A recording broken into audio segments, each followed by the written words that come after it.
शिरोमणि अकाली दल के अध्यक्ष और पंजाब के पूर्व डिप्टी सीएम सुखबीर सिंह बादल को पंजाब पुलिस की एसआईटी ने सम्मन जारी किया है। सम्मन के मुताबिक सुखबीर सिंह बादल को चंडीगढ़ में 20 जुलाई को पेश होने के निर्देश दिए गए हैं। एसआईटी के सामने उनके बयान दर्ज किए जाएंगे। ये पूरा मामला 2015 के बहिबल कलां और कोटकपूरा पुलिस गोलीकांड से जुड़ा है और इसी मामले को लेकर पंजाब की भगवंत मान सरकार ने एसआईटी का गठन किया था और एसआईटी लगातार इस मामले से जुड़े लोगों से पूछताछ कर रही है। जब 2015 में घटना हुई थी तब सुखबीर बादल पंजाब के डिप्टी सीएम थे, उनके अंडर ही पंजाब पुलिस थी, गृह मंत्रालय उनके पास था। इसी वजह से एसआईटी ने अब उनको सम्मन जारी करके जांच में शामिल होने के लिए कहा है।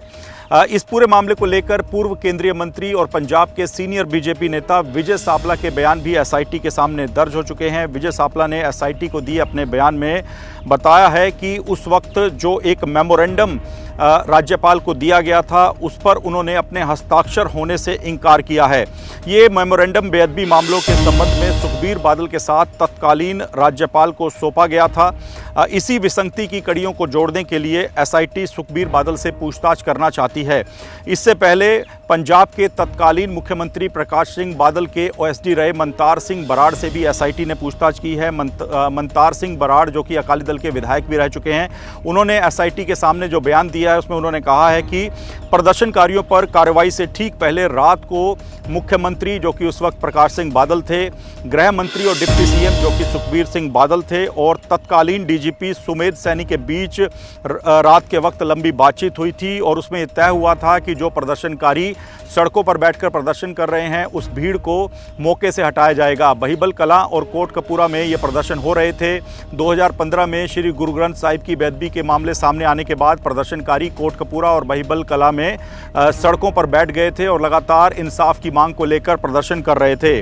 जैसे मैंने आपको बताया कि 2015 में फरीदकोट के बरगाड़ी में श्री गुरु ग्रंथ साहिब की बेअदबी की घटना हुई थी और इसके विरोध में सिख संगत द्वारा कोटकपूरा और बहिबल कलां में शांतिपूर्ण रोष प्रदर्शन किया जा रहा था। लेकिन इसी बीच प्रदर्शनकारियों को हटाने के लिए पुलिस द्वारा वहां पर एक्शन किया गया था, गोलीबारी की गई थी और इस घटना में बहिबल कलां में 2 सिख युवकों की मौत हो गई थी और कई लोग उस वक्त घायल हुए थे। तत्कालीन अकाली बीजेपी सरकार में सुखबीर सिंह बादल उस वक्त डिप्टी सीएम थे, गृह मंत्री भी वही थे, इसलिए घटना के आदेशों और उनकी जवाबदेही को लेकर एसआईटी अब उनसे पूछताछ करना चाहती है। हालांकि इस पूरे मामले को लेकर राजनीति भी शुरू हो चुकी है। सुखबीर सिंह बादल ने कहा है कि सम्मन मिलने के बाद वो एसआईटी के सामने पेश होंगे। वो कानून का सम्मान करते हैं और जब भी एसआईटी उनको बुलाएगी वो एसआईटी के सामने जरूर जाएंगे।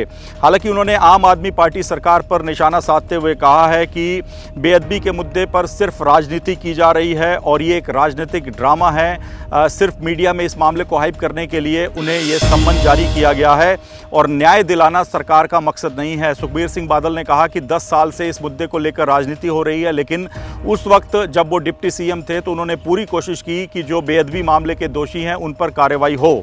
तो फिलहाल इस मामले को लेकर जो पीड़ित परिवार है उनकी नाराज़गी भी लगातार बनी हुई है। बहिबल कलां गोलीकांड में पीड़ित परिवार के सदस्यों ने नाराज़गी जाहिर की है। उनका कहना है कि इस घटना को 10 साल से ज़्यादा का वक्त हो चुका है। इससे पहले भी एसआईटी इस मामले को लेकर बनाई गई थी, लेकिन पिछली एसआईटी भी सुखबीर बादल से कई बार पूछताछ कर चुकी है, लेकिन नतीजा शून्य रहा है। तो फिलहाल इस पूरे मामले को लेकर राजनीति हो रही है।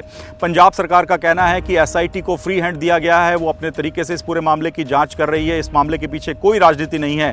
लेकिन जिस दिन सुखबीर बादल को सम्मन जारी हुआ है, यानी गुरुवार के दिन ये सम्मन जारी हुआ है और उससे ठीक एक दिन पहले पंजाब के सीएम भगवंत मान की तरफ से एक सार्वजनिक कार्यक्रम के दौरान दिए गए बयान को लेकर भी लगातार चर्चा जारी है, जिसमें उन्होंने कहा था कि बिक्रम सिंह मजीठिया जिन्होंने पंजाब में ड्रग्स को फैलाया उन पर मामला दर्ज किया जा चुका है और अब अगला नंबर सुखबीर बादल का है, जो उन्होंने प्रदर्शनकारियों पर, निहत्थे प्रदर्शनकारियों पर फायरिंग करवाई थी। उस मामले को लेकर उनकी जवाबदेही होगी, उनका भी जेल जाने का नंबर आने वाला है। इसी वजह से शिरोमणि अकाली दल की तरफ से कहना है कि इस पूरे मामले को लेकर राजनीति की जा रही है। सुखबीर बादल को जबरन इस मामले में फंसाने और टारगेट करने का प्रयास किया जा रहा है।